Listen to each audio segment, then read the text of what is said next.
স্ত্রীর ব্যক্তিগত বৈধ কাজের স্বাধীনতা দিতে হবে স্বামীর। অনেক স্বামী এই ছোট্ট বিষয় নিয়ে মারামারি লাগায় ফেলে ঘরে। স্ত্রী বললো চলো পহেলা বৈশাখে আমরা নাচানাচি করবো তুমি আর আমি মিলে, এটা মানা যাবে না। স্ত্রীর ব্যক্তিগত বৈধ যে চয়েস, এটাতে আপনি স্বাধীনতা দিবেন। স্ত্রীর মনে চায় রান্না বান্না শিখতে, আপনি বললেন তুমি কম্পিউটার শিখো, কিলাকিলি আছে না নাই?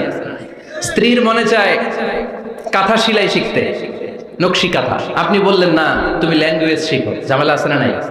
না, আপনি একটা ইন্ডিভিজুয়াল, আপনার স্ত্রী আর একটা ইন্ডিভিজুয়াল, প্রত্যেকের আলাদা ব্যক্তিগত রুচি চাহিদা মতামতের গুরুত্ব আছে না নাই?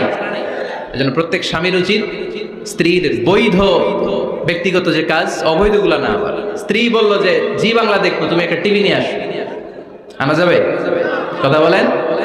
স্ত্রী বলল চলো পহেলা বৈশাখে আমরা নাচানাচি করবো তুমি আর আমি মিলে, এটা মানা যাবে না। স্ত্রীর ব্যক্তিগত বৈধ কাজের